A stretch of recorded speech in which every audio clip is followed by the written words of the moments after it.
Isang araw, naubusan ako ng gas. Muntik na. Muntik lang. Dahil akala ko marami pa eh. Sabi ko nga sa kasama ko, pag titignan mo yung meter ng gas, huwag mong titignan sa kanan. Dahil empty na yan. Tignan mo sa kaliwa, full pa yan. Sabi, ganun ang ginagawa, binibiro mo ba eh. Kaso nung pauwi na, sabi ko parang malapit na maubos ang gas ko. Sisilipin ko rito, marami pa yan. And finally, nung nandito na ako sa may bukod hilal, saktong-sakto, pagtigil ko doon sa gasoline sa may tangke, sabay, pling, gumana na. Eksakto-eksakto pagtigil ko. So talagang night ni Lord, hindi niya hinahayaan ma-empty ang gas ko o talagang kasalanan ko lang. Hallelujah. Praise God. So let's go on our message today. And for this year, we have the theme na kung saan ito ay message sa ating beloved pastor na na-receive niya. Hallelujah. 2022, Experiencing the Open Hands of God. That's the theme of this year ng Blessed Church International Christian Ministry. Before I start, welcome po doon sa mga kapatid sa Zoom, maging sa mga kapatid natin na nanonood sa YouTube. Just don't forget to click the like and then subscribe as much as possible. I-share nyo na rin sa ating mga kaibigan. Amen? Welcome po mga kapatid. So this year, 2022, Experiencing the Open Hands of God. And our theme verse for this year is found in Psalm chapter 145, verse 16. You open your hands and satisfy the dreams of every living things. So still we are in the month of February. Kaya masasabi natin this month still a month of love, of course. Andun pa rin tayo sa month of love, yung pinaka-main natin this month. Kasi February nga, kita niyo naman pulang-pula. Diba? Hindi ako kumakandidato para kay BBM o nangungumpanya, but then this is the theme color of this month. Month of love. Pag sinabing love, of course, andyan yung kakilig-kilig na usapan, di ba? Medyo exciting ang kwentuhan, lalo na pagka yung crush mo ang nakikita mo. Di ba? And sometimes, of course, pag sinabi nating love, minsan unpredictable yan eh. Parang ulan lang yan o parang panahon lang yan. Minsan, sa umaga, pagising mo, ang bait-bait, nagkausap mong misis mo o nung girlfriend mo. Pagdating ng hapon, parang kumukulog, kumikidlat, minsan umuulan pa, di ba? So, love is unpredictable sometimes na kung saan ito ang ating pagtaaralan o pag-uusapan sa umagang ito. And it's always, pag sinabi nating love, it is a popular subject, lalo na sa mga marites dyan. Di ba? Pag sinabi, pag-usapan ng love, yan agad yung talagang lumalaki ang tenga at lumilikot ang mata. And much more, pag sinabi natin ng love, of course, nandyan na yung mga, ang surpresa sa akin. Yung lagi pag sinabing love, di ba? Mayroong surprise, meron tayong inaasahan, meron tayong tatanggapin, and sometimes meron tayong, kumbaga, ine-expect sa ating mahal sa buhay. Amen? Hindi lamang po love ay hindi lamang po sa mag-sweetheart o hindi lamang po sa mag-syota o mag-jowa last week. Diba? But then love is also described in the Bible na kung saan ang love daw ay may apat na klase in Greek words o dinescribe in Greek words. And this love is, ito naman po tayo. Yun. There are 4 types of love na described sa Bible. Ito yung storge or family love na kung saan it is more concerned on your siblings or sa mga kapatid or sometimes maging sa alagang aso natin. It is part of our family as well, di ba? Kaya nga, sasabihin natin, love ay para sa tao lamang. Love is also can be shared sa ating mga alagang hayop o minsan sa mga alaga nating alaman, di ba? That's part of love. And there is also yung eros love na kung saan ito yung romantic love. This love na kung saan it is related do sa mag-asawa, lalo na. Di ba? Dito yung something na inihahayag mo ang pag-ibig mo sa isa't isa. And also there is a philia or phileo love. It is more on brotherly love. Ito yung kung saan nararamdaman natin, mas more on sa Christian. Ito yung isineshare natin. Nararamdaman natin, I love you with the love of the Lord, di ba? And the highest form of love is agape love, which is the unconditional love of God para sa tao. Amen? So, hindi natin, yan lang yung part ng Greek word ng love na dinescribe sa Bible. At ito yung itatalakayin natin ngayon this morning. At ang theme verse or ang verse natin or ang Bible verse natin sa umagang ito can be found in, talagang parang sasakyan, nagkakamali ako minsan ng cambio, di ba? Alam niyo sa mga driver, pag nagkamali ka ng cambio, ganun ang sasakyan eh. So, pagka automatic tulad nito, madali lang sana, hindi ko lang naaral yung manual. Amen. So, 1 Corinthians chapter 13, verse 1 to 8, and I believe this is a popular chapter sa Bible that describes love. Ito yung minsan nagagamit sa mga kasalan, di ba? Minsan ginagamit pa, kinukot mo pa ito sa pagka magpapadala ka ng message sa Valentine's, di ba? Ilalagay sa, love is kind, love is patient. This, 1 Corinthians chapter 13, 1-8 was written by Apostle Paul year around AD 55. It concerned about the Corinthian people na kung saan ito yung kanyang in-establish. Siya yung nag-found ng Christianity sa Corinthian. And after 5 years, nabalitaan niya, o may nakarating na balita sa kanya na ang mga Corinthians ay nagkakagulo na. Meron ng hindi pagkakaintindihan, merong iba't ibang belief na dahil sila ay, iba-iba yung paniniwala nila dahil sila ay nakakilala kay Kristo, meron silang ibang paniniwala na nagkagulo-gulo na. They believe na kung saan mas maganda kung ikaw ay magaling magsalita. Matalino. Dahil ang Corinthian on that time, lalo na nung that time, meron silang mga sinasabing yung mga pananalita nila, mga poetic words. Poetic words.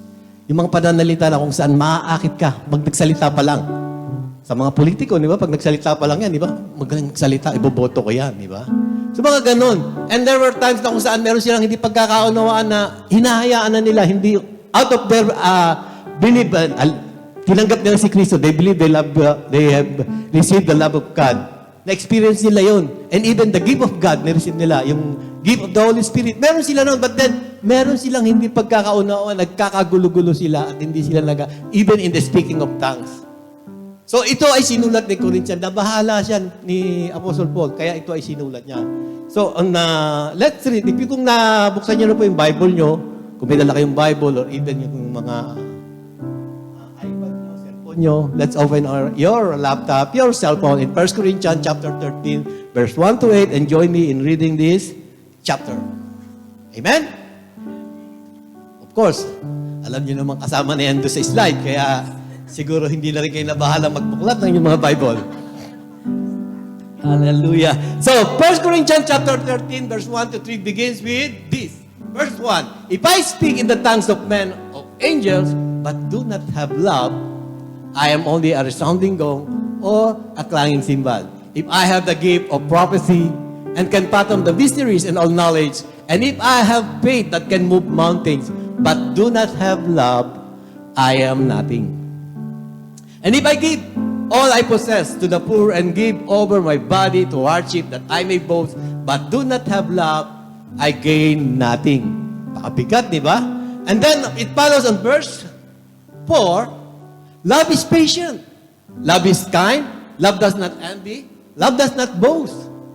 Love is not proud. Love does not dishonor others. Love is not self-seeking. And love is not easily angered. Love keeps no record of wrongs. Love does not delight in evil, but rejoices with the truth.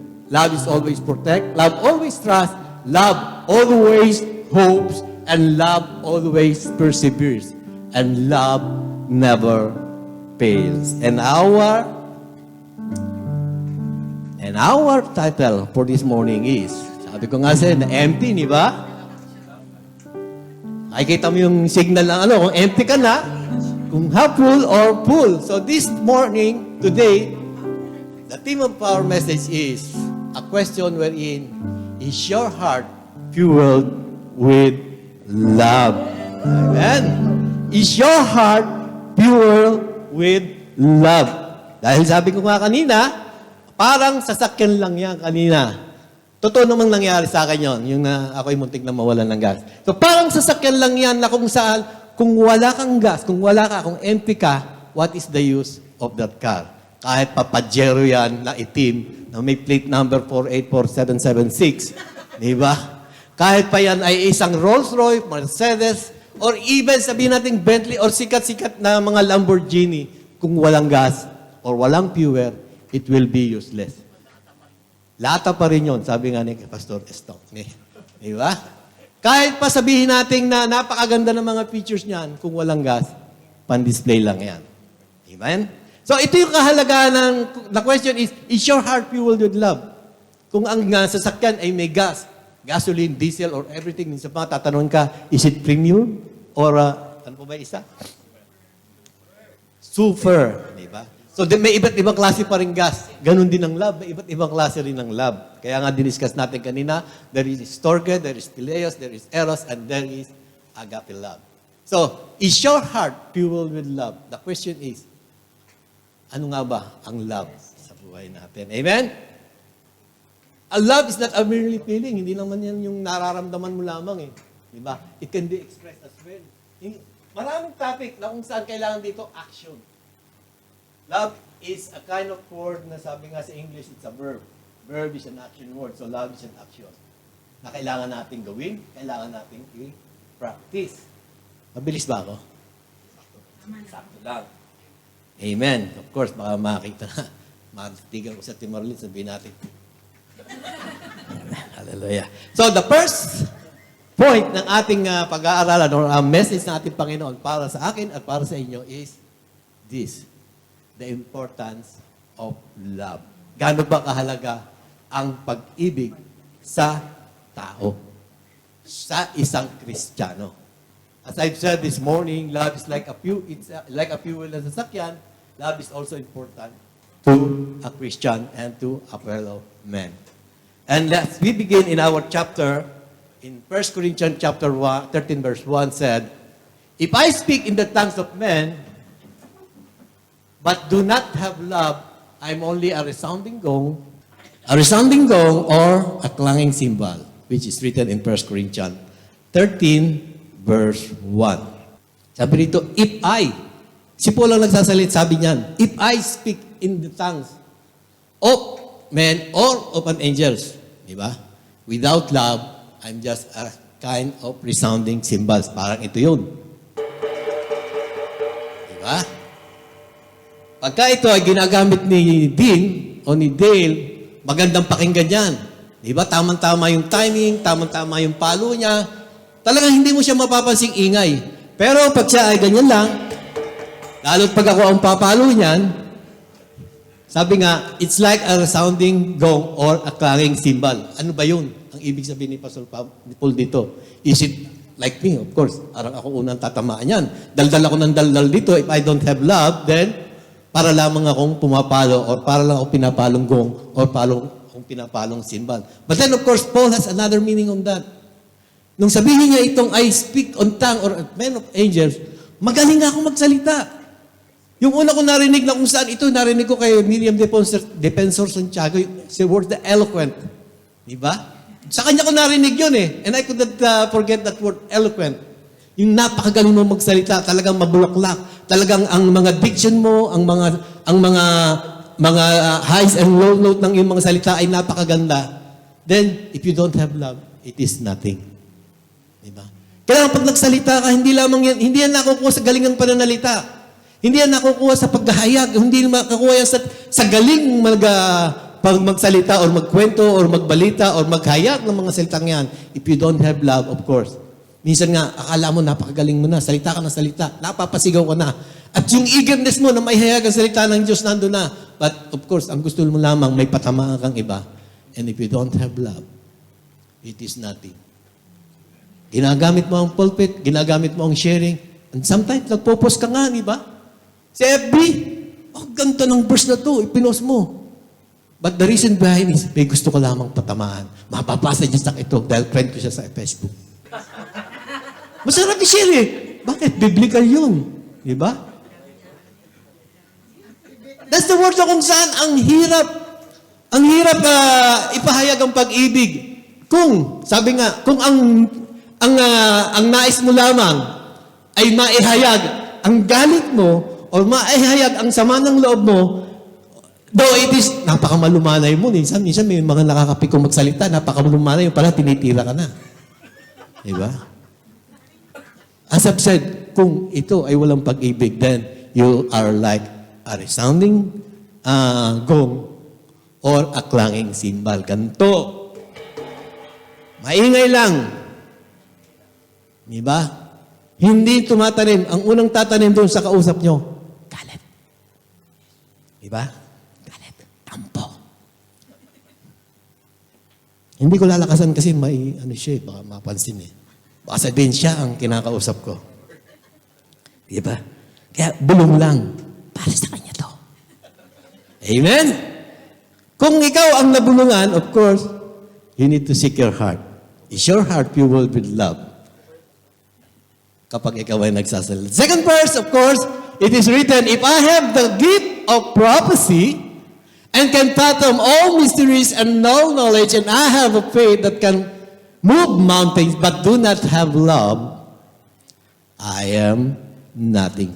Napakagaling. Sabi ko nga kanina, magaling ka na magsalita, matalino ka pa. Pastor, ano nga ba yung verse na ganun? Ala ko, buksan mo. Basa. Pastor, ano ba yung ganun? Basa. Diba? Buksan mo sa ganitong book. Diba? O sometimes, nakita ko sa panaginip ko. Or nakita ko sa aking mga may nakikita ko sa iyo. Diba?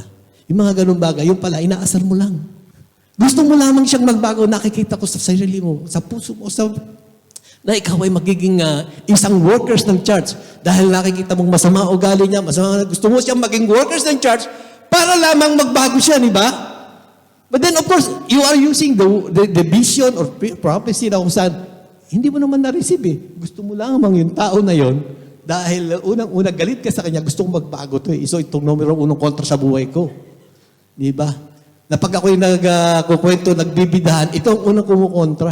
Kaya gusto mo, share uli. Di ba? Popost ka na naman sa FB. Di ba? Hallelujah. So Paul says, I am nothing. Kaya nga kailangan wag tayong kumbaga basta-basta umaasa doon sa mga karunungan, kaalaman. Minsan doon tayo bilib na bilib eh. Napakatalino niyan, love na love po na yan. Di ba? Napakagaling niyan. Alam niya lahat. So ito yung mga bagay na ang Korinto o yung mga Corinthians, doon sila nagiging mayabang. Doon sila yung nagmamalaki. Sila yung kung saan nakatanggap, sila yung, sabihin natin, for 5 years, natanggap nila yung gift, at ito yung pinagyayabang nila ngayon kay Pablo. Ako, nakakita rin ako ng vision, nakakita rin ako ng mga panaginip, nakakapag-share ako, mas matalino ako sa iyo. Mababasa niya sa 1 Corinthians chapter, sa beginning ng chapter ng 13, na kung saan pinagyayabang na nila minsan, minamaliit na nila si Apostol Pablo. So the Corinthians, is like this, kaya sinabi na, kung ako, sabi niya ganun, if I have the gift of prophecy and can fathom all the mysteries, and if I have a knowledge, and if I have faith that can move mountain, but do not have love, I am nothing. Imagine that, sa totoo lang naman talaga, even Jesus Christ, hindi niya ginamit ito. Sinusunod lamang niya kung ano yung will ni Father. Diba? Kaya nga sabi nung sa Philippians, diba? Bagamat siya ay Diyos, hindi siya nagpaka-Diyos, pagkat siya ay namuhay bilang tao. So meron siyang knowledge, meron siyang gift of everything. Sabi nga, He's God, but He didn't use that kind of deity na attributes ng niyang, but then nabuhay siya bilang isang tao. How much more, ang isang Kristiyano na kung saan sabi, alam ko yan. Sabi nga ni Jesus, even my Father, even I hindi ko rin alam ang mangyayari. Only the Father knows what will happen, di ba? Sumusunod lang ako sa Kanya. So how much more a Christian who could say, I have a faith that can move mountains. If you don't have love, you are boasting. It is nothing sa harap ng Panginoon, di ba? Napakahirap nung. Sabi ko nga, last time, di ba? If you have faith like a mustard seed, eh. Pero, if you don't have love, it is nothing. Kahit ano pa yung faith mo, it is not counted. Di ba? Minsan pagka titira mo, tumira ka sa basketball, not counted. Bakit? Step in, nasa labas ka na ng guhit. Ganon din, kumbaga, minsan yung mga pananagot natin, diba, sa mga exam, di ba? Pag nakita kang nag-cheat, not counted. Di ba? Hindi mo pinag-aralan yan, nag-cheat ka. So, if you're cheating para lamang ma-attain mo yung kayabangan o yung pagmamalaki mo na ako ay marunong, ako ay magaling, or ako ay may gift of prophecy or vision or everything, if you don't have love, then God is telling us, it is nothing. Amen? And the second, third verse, of course, it is written, if I give all I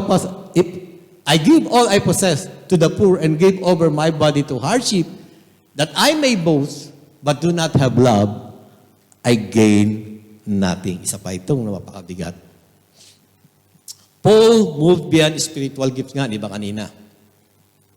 At saka yung mga spiritual sacrifices, meron din yan. Perhaps a person might do such thing for pride or glory in a foolish attempt to earn God's favor. Minsan, di ba? Tulad ng account sa Bible, of course, this mostly naririnig natin. Yung babae, yung widow, pag nagbibigay, di ba? Kusing lang ang binigay niya. Yung others, kumakalembang ng mga barya. Nung araw, barya, walang papel, wala pang sobre. Di ba? Pero yun, kling, kling. Minsan nga talagang yung mga magbibigay pa, yung ihuhulog pa nila para manotice sila na marami silang hinuhulog. Of course, pag nakikita mo, maraming lumalaglag na barya. Sa kalsada nga lang, hulog. Sa mga bus, di ba? So yun, pag sa time ng giving, kling, kling, kling, kling, kling, kling, kling, kling. Parang yung sa laro ng tawag doon, yung pag nahulog ang barya, kling, kling, kling, kling, kling, kling, kling. Ito naman yung widow, hindi mo, tumunog na, hindi nyo narinig. Mahina lang. Kasi nga barya eh. Di ba? So ganun, ang ibig sabihin lamang dito ni Apostol Pablo na kung saan ang Corinthian ay nagmamalaki na. Mayaman sila. Of course, Corinthian is the wealthiest. Sabi nga, ito yung mga New York or Makati at that time. Mayaman sila. They can afford everything. Kaya nilang gawin lahat. Kaya nilang mag-support lahat. So, they have all this capability na makapagbigay. And so, Paul said, if I give all I possess, kahit pa ibigay nyo lahat yan, you will gain nothing if you don't have love. Why? Kasi nga, you're only looking for glory. Ikaw ang sarili mo ang itinataas mo. Na pag nagbigay ka, pagkapal ng sobre. Ngayon, wala nang barya. Pala, puro 1 real, inipin mo. Para lang mapansin mo. But then, of course, if you don't have love, you gain nothing. Sabi nga, ang Diyos ay tumitingin sa puso natin. There is an account in the Bible na kung saan ito yung first murder na nangyari. Imagine Cain and Abel. Natatandaan yung istorya na yun na kung saan pinatay ni Abel si Cain. But can you realize, o naisip nyo na ba, na that time, sila yung magkapatid, of course. Kayo ba, magkapatid, bilang magkakapatid, kaya nyo bang patayin ang kapatid mo sa dugo, Cain and Abel are brothers. Sila yung anak ni Eva at ni Adan. Alam natin yon. But then, there is an account na kung saan, nung magbigay si Abel at si Cain, si Abel ay isang shepherd at si Cain ay isang farmer. So, nagbigay sila ng kanilang gift kay God at sabi ni Lord, I look favor to the gift of Abel. Etong kay Cain, of course, may favor kay Abel, kay Cain naman, wala, nalungkot. Sumama ang loob. Nagbigay din naman siya. Sometimes isipin natin, nakalagay lang dun sa'yo, baka pinili lang O baka naman Of course, sabi ni Lord, kailangan hayop The message as I have read it, sabi nga, si Abel ay farmer, shepherd. Si Cain ay farmer. So what do you expect? Kung halimbawa ako ay farmer, may bibigay ko ay the product of my farm. Diba? So when he gave it to the Lord. Maaaring kami. But kung tayo magkakapatid, diba minsan may favor na nare-receive tayo sa ating magulang o sa ibang kapitbahay. So sometimes naiisip natin, yung aking kapatid mo, siyempre, kasama mo yan. Hindi nagiging ng favor ni Papa, ganon. Bilang magkakapatid, kung lalo ng pagkapatid kayo, intindihin si Papa, salita lang yun, ganyan. Di ba? I-comfort mo siya. But with Cain and Abel, I don't know, it is not that was properly told kung ano nangyari, basta ang nangyari, pinatay ni Cain si Abel. Di ba? So we don't know behind kung si Abel ay baka nagmalaki pa. Diba? So we don't know behind the story. It is the revelation of God that He will speak to you. Sa akin, naisip ko lamang, miski ngayon, hindi mo naman basta-basta papatay ng kapatid mo Kung ikaw ay, kung gumawa ng masama sa iyo, di ba? Maaaring magtampo ka lang, magalit ka. To the extent na patayin mo, then there is talagang mabigat na ginawa mo. Diba? Baka kinain yung tanghalian mo. Kaya mo na ano. But of course, sabi ni Lord, bakit ka nagagalit? Bakit ka nagtatampo? Bakit? Asan ba si Abel? Pinatay na nga niya. Diba? I'm not the keeper of my brother. Sabi pa nga ganun. Pero sabi ni Lord, kung ang laman or yung pagbibigay mo ay tawag nito, in a righteous way, sa puso mo, they give according to yung willingness mo, nasa puso mo, then bakit ka magtatampo? But because hindi maganda ang laman ng puso mo sa pagbibigay mo, kaya yung galit na yun or yung sama ng loob o yung pagtatampo na yun, nag-ungat, nanganak hanggang sa mapatay mo ang kapatid mo. So in giving, of course, hindi naman yan titignan ni Lord kung ikaw ay farmers or ikaw ay shepherd o kung ano magkano man. Of course, kung halimbawa ang trabaho ko ay isang tagawalis lang sa kalsada, what do you expect to give? Diba? Minsan nga agaw-agawan na. Talagang 400, 600 reals na may masusweldo at talagang kulang. But God is not looking after what you give.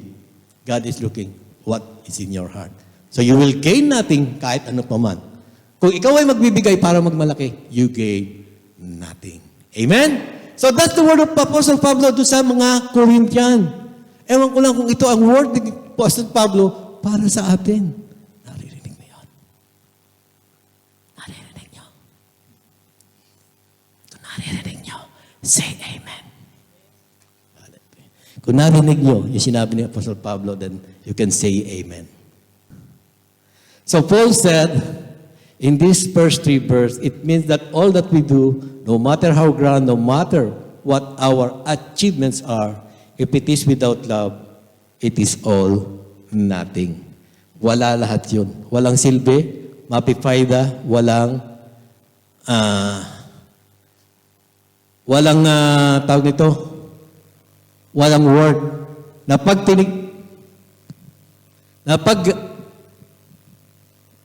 Walang sound.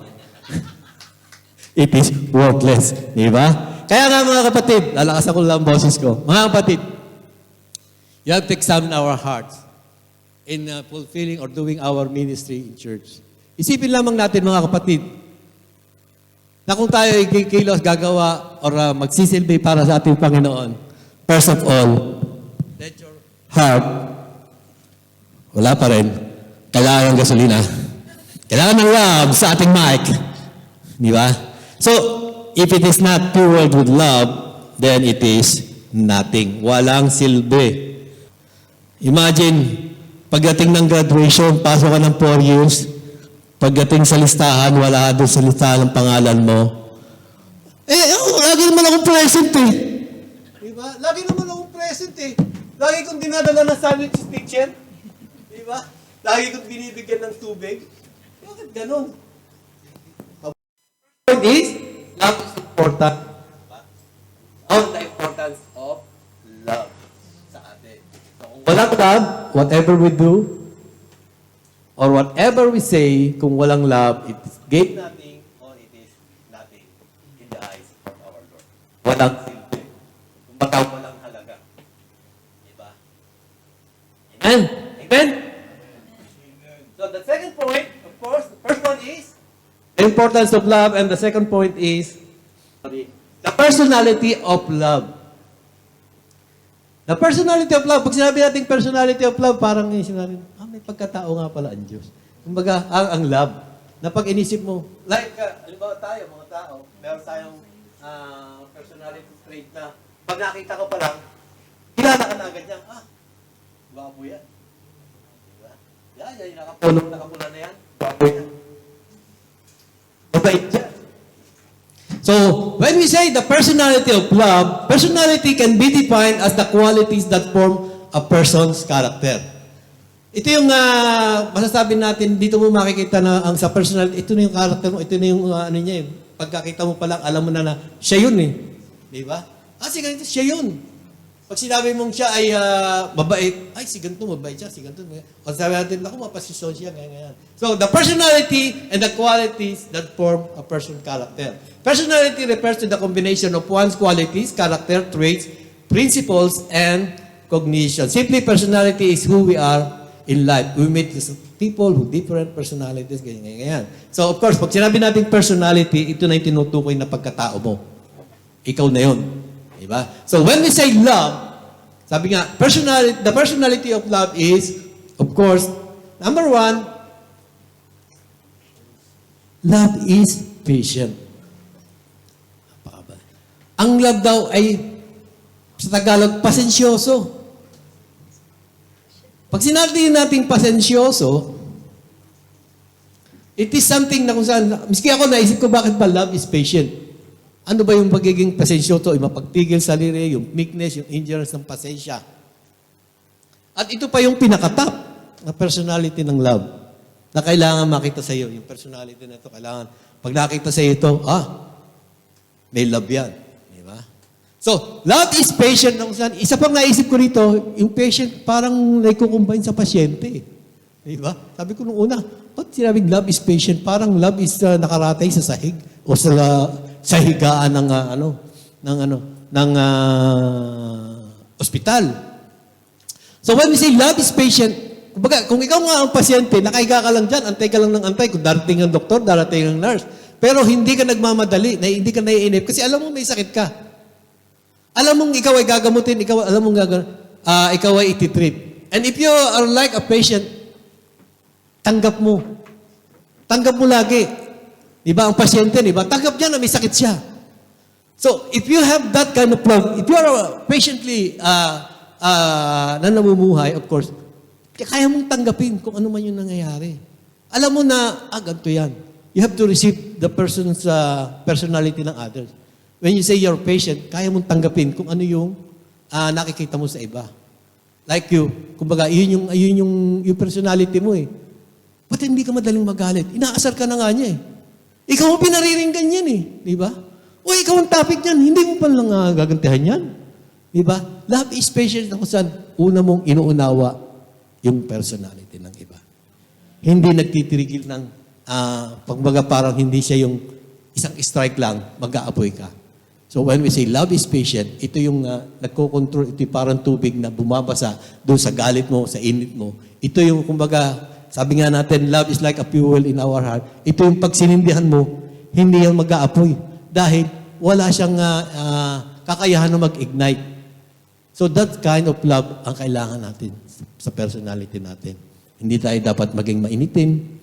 Hindi tayo dapat mapag-isip na kung ano-ano. Kaya nating kontrolin ang sitwasyon ng buhay natin. Dahil alam natin na mas makakasakit tayo pag nag-ignite ang bulkang mayon sa puso natin. Diba?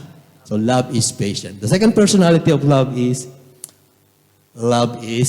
kind. Wow, love is kind.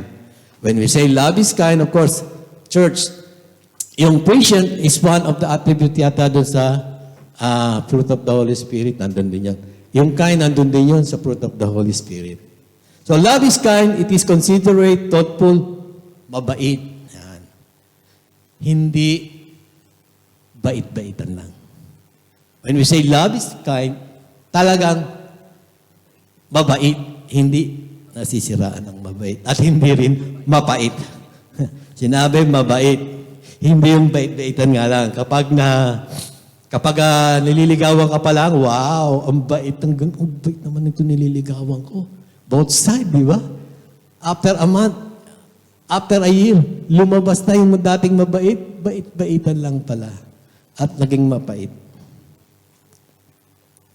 Kindness is noted as part of the fruit of the Holy Spirit, I've said, and kindness is characterized by benevolence and tenderness. A kind person is disposed to help others and to do so with sympathy and consideration. Godly love will make a person kinder. No one can be loving and unkind at the same time. Tama naman. Di ba? Loving ka tapos hindi ka kind? Ay, hindi loving yun. Kaya nga sabi niya, it is nothing. Kahit pa mabait ka, kung walang love, bait-baitan lang yan. Para ngayon, panahon na ito, maraming nagbabait-baitan. Kailangan nating matukoy kung ang puso nila ay para talaga makapagsilbi sa bayan. Singit. Diba? Of course, election natin sa Pilipinas sa May 9 or May 16. So, kailangan ang puso natin ay masabi nating malinis. Walang bahid dumi. So, when we say love is patient, hindi ka magagalitin o kaya mo mag-control. And when we say love is patient, love is kind, muntik na ako mahulog. When we say love is kind, mabait at hindi bait-baitan lang. Mahaba pa kasi, kaya kailangan natin bilis-bilisan. Of course, the third point. First point, ayan yun na ang first point. Baka nakakalimutan nyo. First point is? Nakalimutan na nga. Namatay kasi yung mic eh. The importance of love. The second one is the personality of love. And then the third one is the attitude of love. May attitude din pala ang love. Huh? Attitude mo, ha? May ugali ka. Yung mga ganun, mga ano. Ugali niyan, ugali mo. Those are mga words na minsan nabibitawan natin, di ba? So, attitude is a choice. It is a choice. Kaya mo, kumbaga, kung may ugali ka, pwede mong baguhin, pwedeng hindi. Pwede kang magalit, pwedeng hindi magalit. So, attitude is a choice. Kaya mong baguhin. Attitude shows what a person wants. And you can easily notice someone's character because it shows externally. Nailalabas niya doon sa kanyang attitude. And attitude is liable to change according to the situation. It is after all a kind of surface emotion, yung lumalabas nga. So when we say attitude, meron ding attitude ang pag-ibig. To those who have love in their heart, there is an attitude that will come unto you. Kung umiibig ka. So paano natin malalaman ang attitude ng isang umiibig o may pag-ibig? So number one, of course, in 1 Corinthians chapter 13 verse 4 said, love does not envy. Love does not envy. Naalala ko si Pastor Fernando rito, if he is watching now, Pastor Fernando. Sabi niya, sa Ten Commandments, madali lang naman yun eh. Wala kang ang gagawin sa Ten Commandments. Do not steal, do not this, do not do that. Wala kang gagawin, di ba? So kaya mo sundin. Dahil wala kang gagawin. So love also has, ito is an 8th commandment. Actually, love is kindness, is a personality. Then this attitude, there is 8 command na kung saan, sinasabi rito, that love does not envy. When we say envy, it is, sa ibang translation, it is jealousy. At kung sa Tagalog, ito yung pagkainggit or pagkamahili, di ba? Yung, kung ano yung meron yung isa, gusto mo ganun o naiinggit ka sa kanya. That what happened to Cain, di ba? Nag-envy siya kay Abel, kaya napatay niya. So yung galit o yung pagkainggit ay nakakapatay. Delikado yan, pag di niya napigilan. Envy, yung wala ka. Pag sinabi natin envy, yung difference between envy and jealousy, napakinggan ko lang din to. Envy, yung wala ka na, wala ka, ano? Envy is wala ka, pero meron ng iba na gusto mong magkaroon. Diba? Yun yung envy. Yung nakikita mo sa iba, na nakakaingitan mo, kailangan meron. No? At yung jealousy, yun naman yung meron ka, pero ayaw mong makuha ng iba. So, love does not envy or does not jealous. Yung bang parang nagiging hindi madamot makasarili or whatever. Kumbaga, ito yung kailangan characteristic ng love na hindi mo dapat maging ugali. Yung envy or jealousy. And it is one, ang top, kumbaga sa ranking nung magbotohan, ito yung top sa botohan.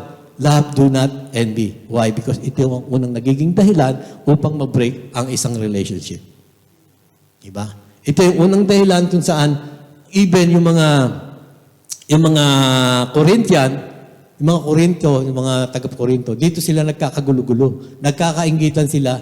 At yung iba sabi nga, may gift ako ng ganito, may gift ako ng ganyan. Siya, ganun, nagmamalakihan sila. Kaya kong mag-tongues. Kaya ko nga yung Greek words, kaya ko yung Latin, ganyan. So nagkayabangan sila, nag-iinggitan. And even Paul said, kahit ano pa yung gift na yan, kahit ano pa yan, sabi niya gano'n, it is useless. Diba? So kailangan yung envy ay mawala sa atin if you have that kind of love. Hindi ka mapaghanap minsan. And then the second one is, yung second commandment, does not boast. Love does not boast. Ito yung hindi nagmamalaki. Ito yung outward appearance, yun, boast. When we say boast, mayabang. Of course, hindi natin kailangan pag yan. Hindi natin masyadong ipalutangin ang boss. Alam na natin pag sinabi nating mayabang. Di ba? When you say mayabang, ako yun. Sino pa? Ako. Sinong worship? Ay, siyempre ako. Sino magpipreach? Ay, sino pa? Ako rin. Di ba? Ay, sinong tutugtog? Ako pa rin. Di ba? Ay, siya sabi, ay, sino sasayaw? Ay, siyempre, ako pa rin. Di ba? Lahat na ako. Kaya ko yun. Di ba? Di ba? But that was boastfulness. Ay, sino nga atin? Ako pa rin. Wala nang umatin dahil sa kayabangan mo. Di ba? Boastfulness is the pinapahayag mo. Pinapakita mo. Yung sa action mo pa lang. May kayabangan na. Mga stand na mga ganun aalog ang ulo. That's boastfulness. Di ba? Kasi pinagmamalaki mo na sarili mo sa isip. The way you act, yung ipinakikita mo sa tao, nagyayabang ka na. Yan parang sinasabi mong, mas magaling ako sa kanila. Di ba? That's boastfulness. Yung pagyayabang. I will not elaborate more. Of course, alam na natin lahat yung pag sinabi ng yung pag sinabi natin boastfulness, tignan mo, napakagaling ko, di ba? Ako yun. Ako lang nga naglinis ng ganyan. Ako pa yun. Ako gumawa niyan. Ako nag-design sa harap ng church na yan. Ako yun. Let someone acknowledge what you did. Di ba? Like this, di ba? Napakaganda. Di ba? Siya yun, hindi ako yun. The idea that naging Of course, second point or the third point is, if love does not boast, this is the counterpart as well ng boastfulness. Love is not proud. Ito naman yung nasa inner side mo, yung malaki ka nasa inner side mo, hindi. Yung self-centered ka na, arrogant, o yung mapagmataas ka na. Di ba? Ay, hindi maganda yung music ministry pag wala ako sa harap. Wala sa tono yan. Diba? Ay, mas magaling naman ako. Boastfulness and pride or proud, magkasama lagi yan eh. Pagka may boastfulness ka or may pride ka sa puso mo, there is boastfulness. Natatandaan ko, if you have heard that or nabasa niyo yung kwento ni Haman at ni Mordecai sa Book of Esther. Diba? Si Haman, of course, galit na galit siya kay Mordecai. Si Mordecai naman ay may pamangkin si Esther na asawa ng hari. So galit na galit siya doon na pagdadaan si Haman, hindi siya si Haman sa harap ni Mordecai, ayaw man lang yumuko, hindi raw siya ginagalang, ganito, ganon. Hanggang sa nagsumbong na sa hari. Tapos ang hari, nakapagbasa sa book ng mga nagawa ng mga pilantropo o ng mga kung ano, sino mga nakapagbigay ng magandang halimbawa. At nabasa niya, ganito, ganyan. Ito si ganon, ganyan. Sabi kay Haman, sige. Haman, dahil nabasa ko sa book ng history, ang mga gumagawa ng ganito, ganyan, ihanda mo ang kabayo at yung aking karwahe at isakay mo ang taong nakagawa ng gayon. So inisip ni Haman siya, tuwan-tuwa. At ang taong yon ay kailangan isisikaw nila na ito ang magiting na tao na nakatulong sa ating bayan, ganyan. So galit na si Haman naman, sa pagmamalaki, akala niya siya, sabi kay Mordecai, manda ka, sabi niya gano'n. Baga, alam niya, malapit na siya. And at the end, ang tinutukoy ng hari, si Mordecai. So siya yung binihisa ng kalabal ng hari at si Haman ang taga-sigaw at taga-hila. Ito, ang taong ito, ang magaling, ganyan. So yung kinaiinisan niya, mas lalo pa niyang kinaiinisan. Di ba? So at the end, ang nangyari yung pagbitay kay Haman, gumawa siya ng bitayan, sinumbong niya ngayon sa hari at paggawa talaga siya ng bitayan. At the end, si Haman pa rin ang binitay at hindi si Mordecai at nagkaroon ng kalayaan. So those proudness and boastfulness na tulad ng kay Haman, nakakala niya ay magaling na siya at napakayabang na niya para pagmalaki ang mga nagawa niya. At the end, of course, it is nothing to God. Nakikita ni Lord ang puso mo kung ano yung ginagawa mo. So the fourth point, or the fourth does not dishonor other. Ito mabigat. Does not dishonor others means ito yung paninirang puri, kahiyan, or pagpapahiya. Defamation, scandalous damages. Wow, ito mabigat. Kaya ko ba ito? It translated does not unbecomingly or does not act inappropriately. Christian love does not seek to cause problems and it does not belittle others. Christian love involves choosing appropriate action and responses that help others people. Hindi yung ikaw ang magiging sanhi o magiging dahilan para mawalan ng pagkatao yung tao. Yung inaalisan mo ng dignidad. It's like rudeness.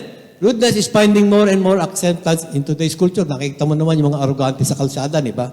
So, ganun yung mga nakikita natin sa culture. But then, Christian love should not be like that. Huwag tayo sumunod sa kultura ng panahong ito. Kailangan makita sa atin yung paggalang sa iba. When we say, does not dishonor others, sometimes, ito yung topic na mahirap i-deal. Ito yung panahon ng mga marites eh. Diba? Si marites na kung saan may marinig lang, kukwento na sa iba para may pag-usapan lang. Of course, it is not because gusto mo silang siraan. Pero minsan, nasasaktan mo na pala. Diba? Dishonoring others is something na nasaktan mo yung tao dahil sa sinabi mo o sa kinuwento mo. Marites, Mariano, diba? Parami ng paramihan. Tropa yan, si Marita.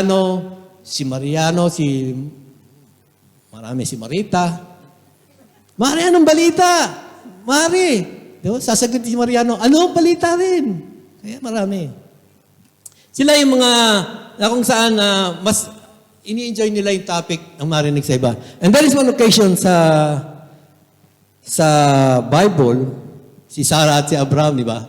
Nung kausap nung angel si Abraham, sabi ng angel kay Abraham, sa susunod na taon, manganganak na si Sarah.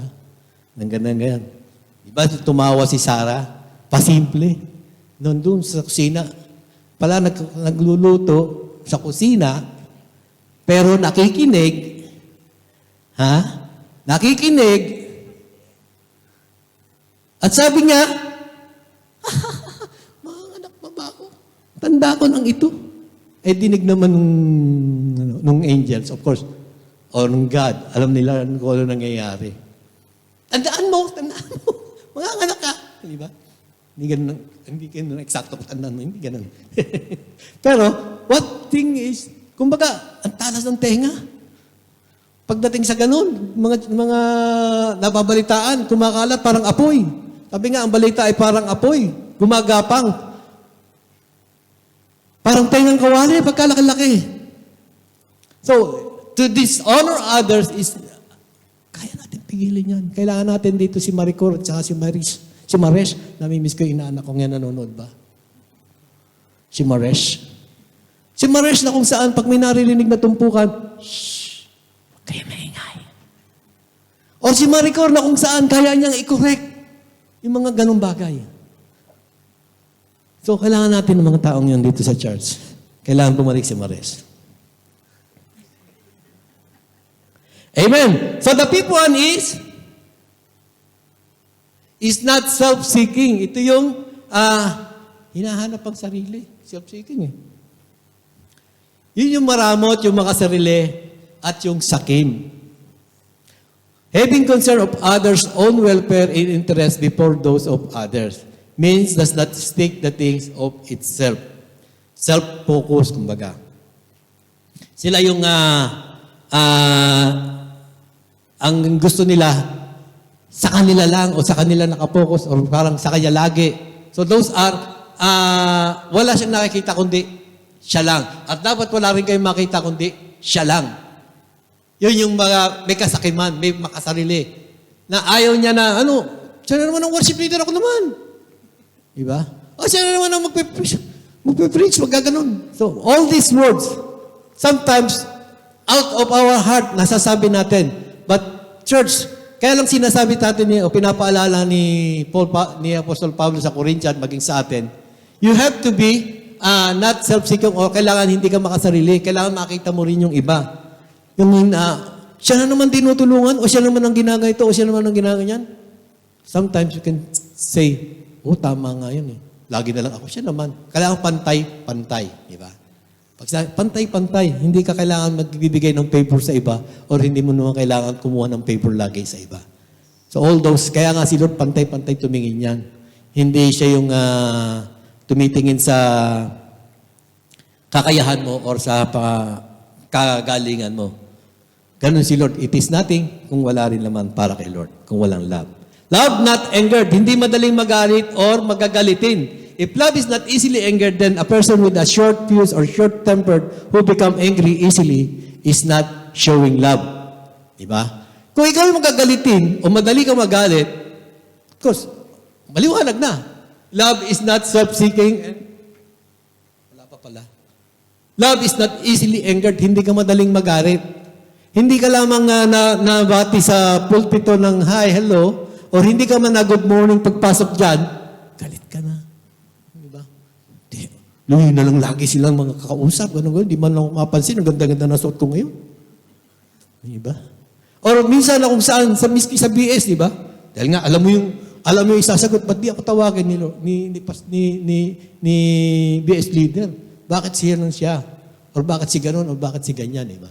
So all those things, makikita natin na if you don't have love, you should not be easily angered. Hindi ka madaling magalit. Hindi lamang sumipot ng, na-late lang ng konti, galit na galit ka na. Na-delay ka na. Or hindi lamang na-share agad sa iyo yung kwento, galit na galit ka na. Or hindi lamang natawagan sandali, galit na galit ka na. So love is not present in your heart kung ikaw ay madaling magalit. Madaling magtampo. Tampo is something. Pero yung galit is worse. Diba? Kaya nga yung sample ko lagi kanina, si Cain, madaling magalit. So, he doesn't have love in his heart, kaya nga napatay niya si Abel. And most of the time, there is Cain in this present time. Pinapatay natin ang ating kapatid. Sabi nga ni Lord, pag nakita mo ang babae, tinignan mo ng masama, nagkakasala ka. So the same way, kung tayo ay gumagawa at nagagalit sa tao, pinapatay mo rin sila. Amen? In their back, sinasaksak mo na sila. Tubig. Baka masaksak ako. In their back, nagkakaroon na pala ng saksakan sa likod, pero ang ngiti lahat. Pero lahat di pa naksak sa likod, sinasaksak. Nakita ko minsan sa FB yun eh. Yung picture na ngiting-ngiti sa'yo, hello, pero yung kutsilyo nasa likod niya, sasaksakin ka na. So those words na kumbaga, sa galit natin, akala natin ganun lang, pero nakakapatay na tayo. In a way, spiritually, pinatay mo yung kapatid mo dahil nagalit ka sa kanya. At dahil nagalit ka sa kanya, napahiya siya. Ang titingnan mo sa sarili mo, inalisan mo siya dinishonor mo siya, inalisan mo ng kahiyan. At nagmalaki ka pa sa pagyayabang mo sa galit mo. Di ba? So all these pictures na kung saan, sabi nga, hindi mo naman dapat gawin to eh. Ito yung mga hindi mo dapat gawin para malamang may love ka. Love is not easily angered. Hindi sinabing love does not angered. Is not easily angered. Pwede kang magalit, di ba? Sabi sa Ephesians chapter 4, verse 26 or 27, na pwede kang magalit pero wag mong hayaang lumubog ang araw para ang galit mo ay manatili sa puso mo. Di ba? Kailangan magkaroon ng reconciliation, magkaroon ng sabi ito, pagkakasundo. Kaya nga, yung si Maricor, si Maries, at saka yung iba pang mga kapatid natin, sila yung mga dapat nating maging halimbawa para magkaroon ng unity ng pagkakaisa. Huwag tayo maging Marisol. Si Marisol na kung saan lagi na nagsususol, nakita mo galit siya.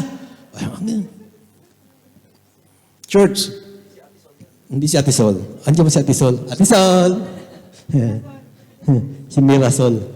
So, kumbaga, there is good and there is bad yun sa pagsusulsol. Kung susulsulan mo siya, sige na, para magamit ka.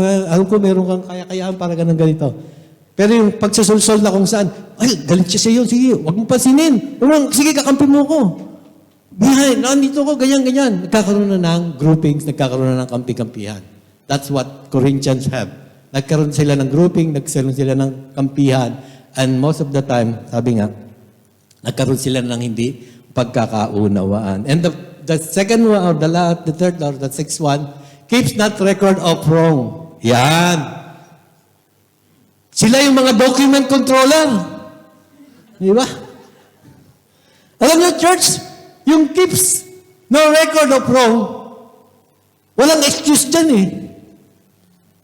Alam niyo, merong mga pangyayari, halimbawa, sabihin, nakakaya naman kay Macy's, baka nanonood dyan.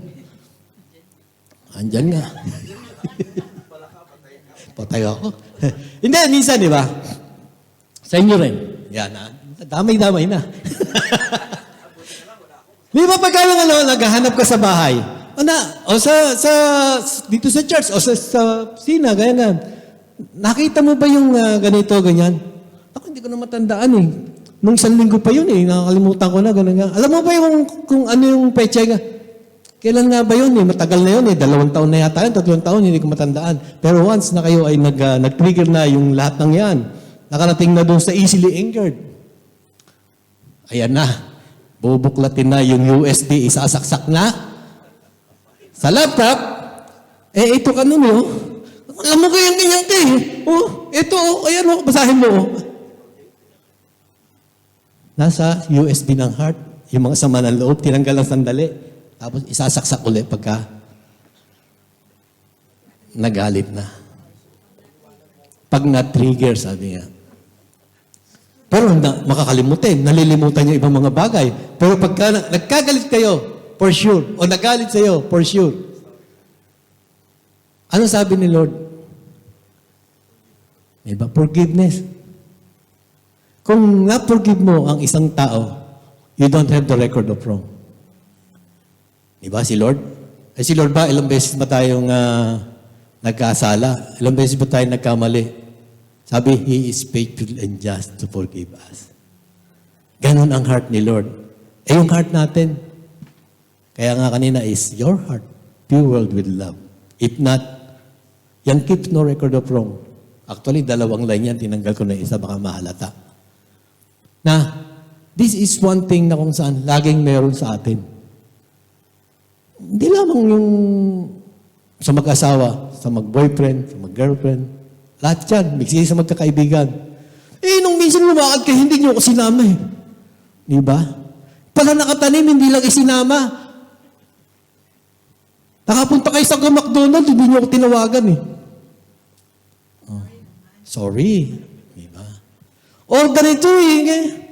Lahat yan kakalkalin until to the last stage ng pagkakamali mo.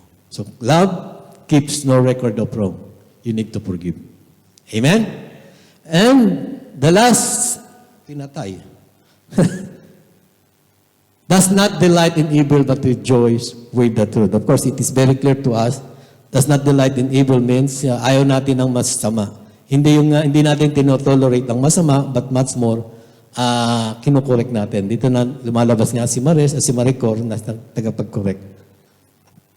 Amen? Does not delight means, nakikita mo ng masama ang ginagawa, ini-enjoy mo rin.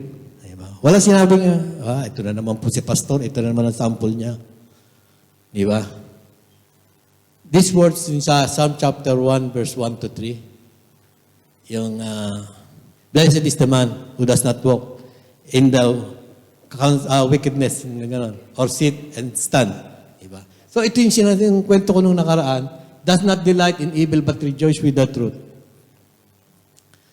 Alam mo nang may tagayan dyan, huwag ka nang dumaan at matatawag ka lang. Isang simple na kwento, kumbaga, alam mo nang mayroon dyan party-party. Alam mo nang nagkakaanohan lalo na pag magkakahiyaan lang, tatawagin ka. And that's the time na kung saan, nakikisama lang naman ako. Diba? Nakikisama lang ako, tagay. Hindi. Nakisama lang ako, nakisama lang ako. Pagbalik ni Kuya, ikaw na natagay Nakikisama pa rin ako. Wala na magtagay Di ba? Sometimes, kumbaga nakita nating mali. This only my example yung mga pag-inom-inom na ganyan. Alam mo nang mali Ikaw pa magbibili. Meron ako lisensya bili kita. Tubuhay naman ako dyan. Kasi may mga lisensya, additional income yan sa iba. Diba? Sino ba may lisensya rito sa QDC? Hindi. Dried goods lang binibili ko, tsaka yung mga baboy kasi meron din. Hello? Sino ba may lisensya rito? Wala naman, ano? Kasi kukuha ko sa kanya kayo bumili. Mas mura. Meron nga daw, doble eh. Grabe. Yung halagang 100, magiging 200. Ganun ako nang bumili. So, that word, kumbaga, you do not delight in evil but rejoice with the truth. You have to share the word of God. Hindi yung nakikita mo ng mali, makikisampay ka pa, makikisabay ka pa. Amen? So we know that there is something na ang love ay hindi mo dapat gawin. Love does not envy, does not boast, is not proud, and does not dishonor other. It is not self-seeking, not easily angered, and even it does not keep no record of wrong, and does not delight in evil, but rejoice with the truth. Amen? So that's the attitude. That's the attitude of love. Yun ang magiging pagkaugali natin. And that's the third one or the fourth one, the character of love. May character din pala. If love, there is personality, there is attitude, then there is character. When we say character, mga kapatid,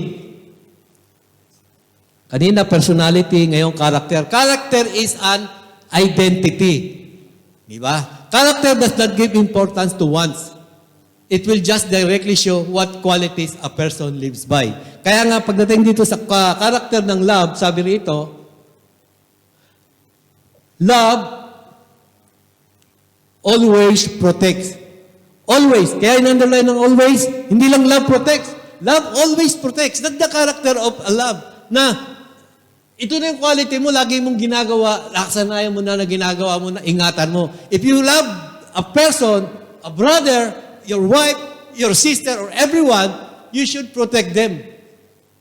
If someone is dishonoring them, ikaw nga yung magkukorek, ikaw yung tamang-tamang magsasabi, oy, wag niyong pag-usapan yan. Wag siyang maging topic nyo. Tanungin nyo siya, personally. Or, tanungin nyo yung mas malapit sa kanya. May tatay yan, may nanay yan, o may kapatid yan. So, love always protects, and also love always trusts. If you protect, you always trust. Trust is faithfulness na kung saan naniniwala ka, umaasa ka na pag lumabas ang asawa mo, ang boyfriend mo, nagtatrabaho. Diba? Or sometimes, love always trust na kung saan alam mo na ang Panginoon na nagtawag sa iyo, na nag-save sa iyo ay faithful, and He can be trusted na sinabi niya, I will not leave you nor forsake you. Umasa ka na ang Diyos ay kasama mo araw-araw. He will not leave you nor forsake you. And even love said that it always hope. Umaasa lagi yan. Andiyan ang pag-asa niya. Paglabas niyan sa pinto, maasa ko na patuloy siyang lalago. Na paglabas mo ng every Friday, umaasa ko na ipamumuhay mo ang naririnig nating salita. Na makikita, mapasasalamin sa atin yung karakter na kung saan we always hope, andun yung pag-asa natin. Na hindi yung pag nagkakaroon ng problema, ikaw pa yung mauunang lukot na lukot ang mukha mo. When we say you have hope, ikaw yung unang magbibigay ng kalakasan, ikaw magbibigay ng pag-asa dun sa nawawala ng pag-asa. Kaya nga, there is always hope. Ikaw yung pinaggagalingan, ikaw yung pinagmumulan. Though it comes from God, kailangan manggaling din sa iyo. It will trigger in our heart. Kaya nga, if you are fueled with love, lalabas yan sa puso natin. Always. When we say always, palagi. Palagi at palagi. Diba? Hindi yung pagdating ng panahon na kung saan nagkaroon ng problema, ando na yung bigat sa puso mo. And when we say love always hope, and then if you don't hope, you don't trust, you don't protect, then where is love? You don't have love.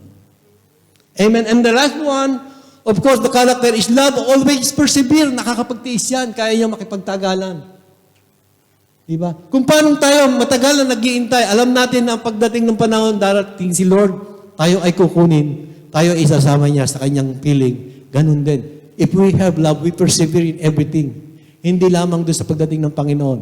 We persevere also sa ating mga kaibigan, sa ating mga kapatid. Tayo ay nakikipagmatagal. Alam natin na siya ay magbabago. Alam natin na siya ay may pag-asa. Alam natin na siya ay magkakaroon ng magandang kinabukasan sa piling ni Lord. Diba? Kaya nga mga kapatid, love is very important to us. Pag mayroon tayong pag-ibig, kaya nating ipahayag ang lahat. Kaya nating ipakilala, ipakita kung sino si Kristo sa buhay natin. Amen. But love is always, sabi nga, it is a character na dapat nating makita o mahayag. Makita sa puso natin, sa pagkilos natin, sa paghahayag natin. Kaya nga kung tayo ay walang pag-ibig, kahit magdadaldal man ako at magsisigaw dito, if I don't have love, then I am a kalanging symbol. Kahit pasabihin natin, ang galing naman ng PowerPoint ni Pastor, if I don't have love, I have nothing as well. So kailangan, you always protect. Ingatan mo, always trust, and you have hope and perseverance. Amen. Hindi lamang sa mag-sweetheart, hindi lamang sa mag-asawa, sa magkapatid. Ito ay para din sa mga Kristiyano. That's why Paul wrote this letter sa Corinthian dahil ito ang kailangan nila. Ito ang dapat makita sa inyong karakter. You have trust, hope, and perseverance sa inyong pamumuhay. Amen! Woo! And then, after that, there is power. Ayun. Itong pinakamasarap. If there is the love has importance, have power, have character, have attitude, have personality, then the power of love is also present. Diba? Bakit sinabi natin there is power, hindi kili-kili power? Hallelujah. Because, sabi nga yung last verse, sa verse 8, love never fails. Which is in the last verse, 1 Corinthians, chapter 13, verse 8. Love never fails. Sa iba naman, love never ends. So, kung pag tinignan natin ito, parang yung sing-sing di ba? Pag kinakasal, wala yung mag-asawa dito. Hindi ko nakikita yung mag-asawa, hindi ata umatin Yung sing-sing is endless, walang putol. So, when we say love never fails, it's everlasting. Sa Jeremiah chapter 13, I don't forget that verse, sabi ron, narinig niyo rin yung kantang yan, and I love you with an everlasting love. Diba? Sabi ni Lord. So, ang pag-ibig ng Diyos ay everlasting, walang katapusan. Dire-diretso yan, walang patid, walang ano yan. Kahit mo magkasala ka, love is everlasting dahil alam niya na at the end, kasama ka niya. What is the purpose of giving His Son? Diba? Kung hindi naman magiging matagumpay ang ginawa ng Diyos para sa atin, then there's no purpose. Kaya nga, love never fails dahil alam ng Diyos na nung isugo niya at ialay niya ang kanyang anak, there is a possibility or there is a product na alam niya na may mangyayari. And it will never fail. Like what happened to us. Bakit tayo nandito? Because of love. Mayroong umibig sa atin, isang kapitbahay, kapatid, kaibigan, upang tayo ay masyaran. And because of love, of course, it doesn't fail. Andito ka nga, di ba? And that's the purpose of love. Kung bakit tayo nag-share, kung bakit tayo nagbabahagi, kung bakit sa Korintyo ay sinasabing love never fails because magkakawatak-watak kayo, magkakagulo-gulo kayo, there will be disunity in your church if you don't have love. So if you have love, love will never fail. Hindi kayang gibain, hindi kayang sirain, hindi kayang wasakin ang ginawa ng Diyos para sa atin. Amen? And of course, sabi nga doon sa if love never fails, ito yung words na binigay sa atin For God so loved the world that He gave His only begotten Son, that whosoever believe in Him shall not perish, but have everlasting life. Diba? Valentine. Galing nang gumawa niyan. Kopya ko lang yan So, if God shows His love to us, yung sabi nga, doon sa mga nakarang na-share sa atin, God is love. If God is love, of course, love is makikita sa atin in God. If God is love, kung meron kang love, then the personality, attitude, and character ng God ay makikita sa atin na kung saan ang God ay patient, ang God is kind, ang God ay hindi nag-envy, or lahat yan, makikita natin yung mga attributes na yan kay God. So if we have that kind of love, love will last, and that love is love na kung saan ibinigay sa atin, His only begotten Son, that whosoever believe in Him shall not perish, but have everlasting life. Yun ang love na hinahanap dapat makita sa atin. And if you notice, mga kapatid, dyan sa ating nabasa about love, we can read in Galatians chapter 5, verse 22-23, bakit sinabi rito, the fruit, walang S. Dito ko na-realize bakit sinabing the fruit of the Holy Spirit is love. Wala siyang S. Sabi natin, mali siguro ang grammar o mali yung pagkakatype ni Paul. We sometimes thought of it na, mali nga ilan yan siyam yan Ba't isa lang ang S? O walang S? So, it was written here, but the fruit of the Spirit is love. Yun lang. And those words, joy, peace, forbearance, kindness, goodness, faithfulness, gentleness, and self-control, against that thing there's no love. It is only resulted if you have that kind of love. Diba? Ito yung magiging resulta kung bakit ka umiibig, kung bakit ka ito yung sinasabing organic love. Alam niyo yung organic food, products, and everything. Pag sinabing organic, they didn't use pesticide, they didn't use kung ano-ano mang mga chemicals para gumanda, lumago ang halaman na yun. Pag sinabi natin organic, pag tinignan mo sa tindahan, ang pechay na yun 100, yung hindi organic, 25. Ang laki ng difference. Why? Because when they planted it, they culture it and everything, wala yung ginamit na kung ano. Even yung lupa na ginamit dyan, ay organic, walang halong kung ano-anong pataba. The same way, kumbaga, kung tayo ay ang puso natin at ang love na tumubo sa atin is organic, wala yan kung anong envy, wala yan kung anong self-centered, boastfulness, pride, and everything. Wala yan. Kasi yan yung mga chemicals na sisira sa produkto ng love. Hindi na yan organic. That's why when we say organic love, it will produce a good fruit. Ito yung love na kung saan pag tumubo yan sa puso natin, there will be joy, peace, forbearance, kindness, goodness, faithfulness in our appearance. There will be gentleness and self-control as well. Bakit nasa huli ang self-control? Kasi it will escalate. That's the very, very, very hardest part para sa atin. Yung self-control na kung saan madaling lumipad ang albero. Madaling lumipad ang kung ano-anong pananalita sa atin pag tayo ay galit. So it will reach that point na kung saan, if your fruit, yung seed, sabi nga, yung seed na tinanim sa heart mo ay tumubo ng love, then there will be joy, peace, forbearance, and everything sa atin. You will be kind, you will be patient, and you will always trust, persevere, protect, and you will always hope sa ating Panginoon. That's the organic love. That's the love na kung saan hinahanap sa atin ng Panginoon. Hallelujah. Praise the Lord. So, mga kapatid, is your tank empty or full? Kung i-gauge natin yung mga sinabi natin, kind, check. Patient ako, check. Hindi ako ga-MB, check. Then you have a full tank. Ang heart mo full tank. Diba? Pero pag kind, hindi, check. Then your heart is empty. Pagdating mo sa huli, lahat ng karakter na yun, mukhang nakuha ko ata lahat. Empty. So, the question is your heart fueled with love? Is your heart pure with love? Kahit pa diesel yan, o super yan, o if it is rightly filled in your heart. Then, sabi nga, kung ang fuel napakahalaga sa isang sasakyan para tumakbo, ganun din sa atin. Bilang isang Kristiyano, napakahalaga ang love sa heart natin para tayo maging mabuting Kristiyanong tumatakbo sa larangan ng ating pananampalataya. Amen? So the last verse, hallelujah. Before that last verse, inarate natin, the personality of love, the attitude of love, the character of love, and the power of love are present in those verses, chapter 1 to 8 ng 1 Corinthians 13. So makikita natin. And the last verse, and of course, dito nga ako naiyak while we are singing this song,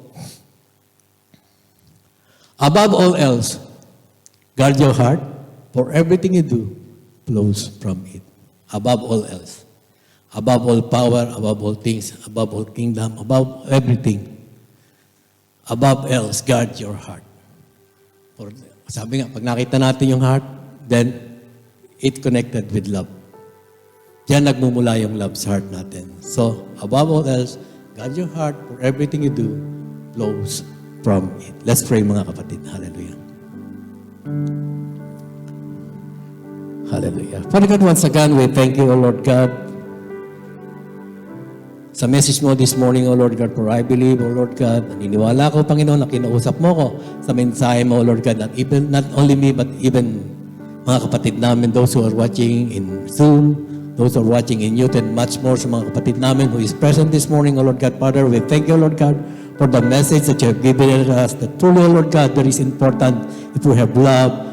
There is, O Lord God, the power in your words, Panginoon. At naniniwala ko, Panginoon, na minsan pa, babaguhin mo ang aming puso. Puso na kung saan, isang dalisay na puso, a pure heart, O Lord God, na kung saan ito, O Diyos, ang pagtataniman mo ng iyong pag-ibig sa aming puso. A pure heart that will produce organic love na kung saan wala kahit anong bahid na karumihan, walang bahid na kasamaan, walang bahid na pag-envy or even self-centered proudness and everything, O Lord God, sa aming buhay, Lord God. Father, we pray and lift unto you, Lord God, this message this morning, O Lord God. Let it be manifest into our life, Panginoon, as the fruit of the Spirit grows into our life, O Lord God. Father, we pray, O Lord God, that your Holy Spirit will continuously dwell in us, O Lord God, and will continuously lift, O Lord God, your name above all the name, O Lord God, that truly ikaw lamang, Panginoon, ang maitas namin at hindi ang aming sarili, hindi ang aming kakayahan, and much more, Panginoon. Dalangin ko, Panginoon, ang pag-ibig nito, Lord God, ay patuloy na dumaloy, patuloy na may bahagi, at patuloy, O Lord God, na maabot ang mga kapatid, ang mga nais mong maabot, Panginoon, upang sila, O Diyos, ay magkaroon ng kaligtasan. For you have given your Son, Panginoon,